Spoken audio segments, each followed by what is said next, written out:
Halo semuanya, pernah nggak sih lagi asik-asiknya masak, tiba-tiba api kompor mati gara-gara gas habis?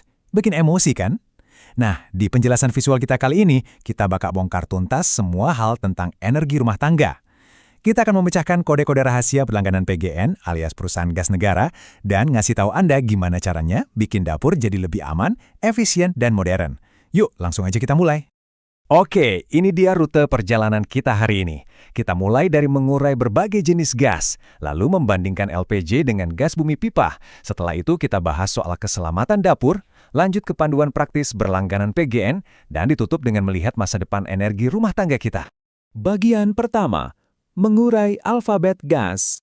Coba deh kita lihat. Di dunia bahan bakar gas, ada 4 pemain utama yang namanya mungkin sering bikin kita ketukar-tukar. Di satu sisi ada LPG atau gas minyak cair, campuran propana dan butana yang kemungkinan besar ada di pojok dapur Anda sekarang. Terus ada LNG, gas alam cair. Bayangin aja, gas ini didinginkan sampai minus 160 derajat Celcius supaya bisa masuk ke kapal tanker raksasa dan dikirim menyeberangi lautan. Masalahnya, LPG dan LNG ini sangat bergantung pada rantai pengiriman logistik yang kompleks dan pastinya rentan banget sama isu geopolitik global. Di sisi lain nih, kita punya CNG buat kendaraan dan PNG alias gas alam pipa yang dialirkan langsung ke rumah-rumah di perkotaan. Keduanya ini sebagian besar isinya metana, dan kabar baiknya, mereka menawarkan solusi pasokan berkelanjutan yang jauh lebih lokal.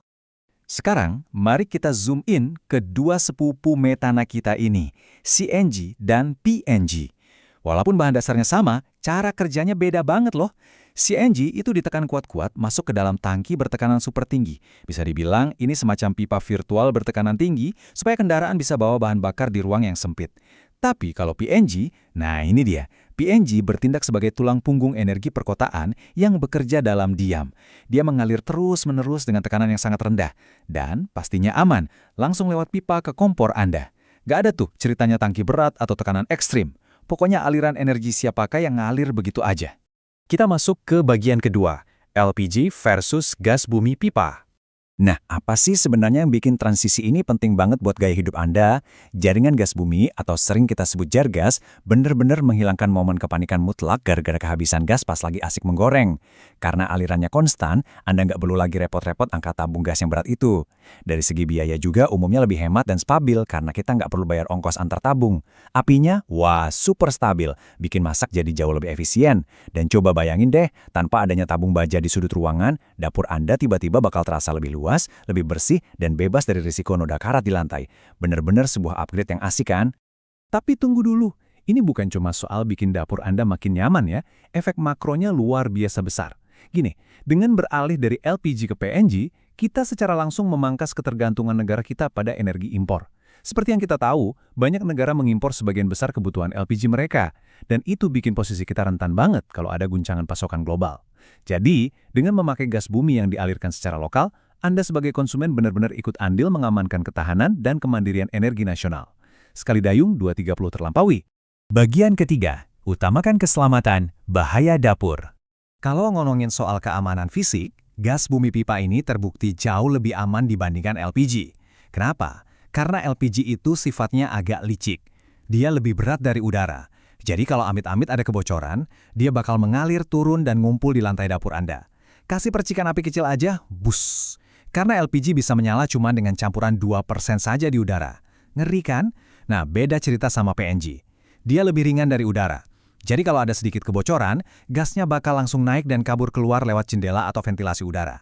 Tekanannya juga disetel sangat rendah dan butuh konsentrasi yang jauh lebih tinggi, sekitar 5-15% buat bisa menyala. Intinya, secara sifat fisik, PNG ini jauh lebih pemaaf dan aman. Biarpun begitu, baik PNG maupun LPG itu sengaja dikasih bau khas supaya hidung kita langsung sadar kalau ada yang nggak beres. Kalau Anda mencium bau aneh ini, stop, jangan panik dan langsung ikuti langkah-langkah pasti ini. Pertama, tutup katup gas utama. Kedua, pastikan semua api dimatikan. Ketiga, buka pintu dan jendela lebar-lebar biar gasnya keluar. Ingat sifat PNG yang ringan tadi kan? Terakhir, evakuasi dan langsung telepon layanan darurat penyedia Anda. Dan ingat baik-baik satu aturan emas ini, jangan pernah, sekali lagi, jangan pernah mengecek kebocoran pakai korek api, dan jangan iseng menyentuh saklar listrik apapun. Itu bisa banget memicu percikan api.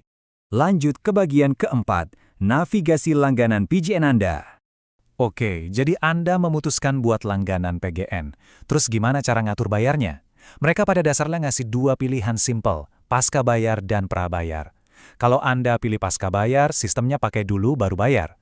Syaratnya, Anda butuh jaminan pembayaran di awal, biasanya seharga 2 bulan pemakaian, dan ada tenggat waktu bulanan yang nggak bisa ditawar-tawar. Di sisi lain, skema prabayar itu irit banget sama sistem pulsa HP Anda. Anda tinggal beli voucher volume gas lewat aplikasi. Menariknya nih, nggak ada syarat pemakaian minimum. Tapi ya itu, perlu diingat, kalau saldo Anda sampai nol, otomatis aliran gasnya bakal mampet sampai Anda top up lagi. Nah, khusus buat Anda yang ambil jalur pasca bayar, tolong ingat baik-baik angka ini. Tanggal 20. Ini adalah deadline mutlak setiap bulannya, pembayaran penuh wajib udah masuk ke rekening PGN pada tanggal ini. Kalau telat, wah siap-siap aja, uang jaminan Anda bakal langsung dicairkan oleh PGN. Kalau ternyata itu belum cukup buat nutupin tagihan, Anda bakal kena denda mulai dari Rp6.000 buat rumah tangga, dan aliran gas Anda bakal langsung diputus. Makanya, selalu bayar tepat waktu ya, biar api di kompor tetap menyala manis. Dan ini dia poin yang super krusial. Tolong hormati peralatannya. Jangan pernah coba-coba iseng ngutak-atik meteran atau membypass pipa. Kalau Anda ketahuan melakukan pemakaian gas ilegal, rumus dendanya benar-benar berat. Buat rumah tangga aja, hukumannya itu 50 meter kubik dikali 24 bulan, lalu dikalikan dengan harga gas saat itu. Bisa dibayangin kan betapa raksasanya tagihan denda itu? Belum lagi meteran Anda bakal dibongkar paksa, dan PGN bisa melaporkan tindakan ini ke pihak berwenang. Ingat ya, pipa dan meteran itu properti murni PGN. Sementara pipa instalasi dari meteran ke kompor itu tanggung jawab Anda. Rawat baik-baik, jaga kebersihannya, dan jangan pernah dimanipulasi. Terakhir, bagian kelima, masa depan energi rumah tangga. Sekarang, coba tanyakan pada diri Anda sendiri. Udah siap belum buat move on dan ninggalin segala kerepotan, risiko, dan ketidakefisienan dari tabung gas baja yang berat itu? Beralih ke sistem gas perpipaan sebenarnya bukan cuma soal ikut-ikutan teknologi baru loh. Ini tentang secara nyata meningkatkan kualitas hidup harian Anda. Bayangin aja tenangnya pikiran Anda waktu tahu kalau suplai energi yang jauh lebih aman, stabil, dan bersih udah sedia secara konstan di dapur Anda. Dan ini bawa kita ke kesimpulan besarnya. Waktu Anda memutuskan buat bikin dapur Anda lebih modern dengan gas bumi perpipaan, Anda itu melakukan jauh lebih dari sekedar hemat uang atau bikin sudut dapur kelihatan rapi. Anda sebenarnya ikut andil dalam pergerakan masif untuk melepaskan negara kita dari ketergantungan impor energi yang rentan. Ya, betul banget. Setiap dapur yang dimodernisasi adalah pilar kecil yang bikin ketahanan energi bangsa kita makin tangguh. Nah, pertanyaannya, kapan nih dapur Anda mau ikut ambil bagian? Terima kasih banyak udah ngikutin penjelasan hari ini. Tetaplah penasaran, pastikan dapur Anda selalu aman, dan sampai jumpa di materi kita berikutnya.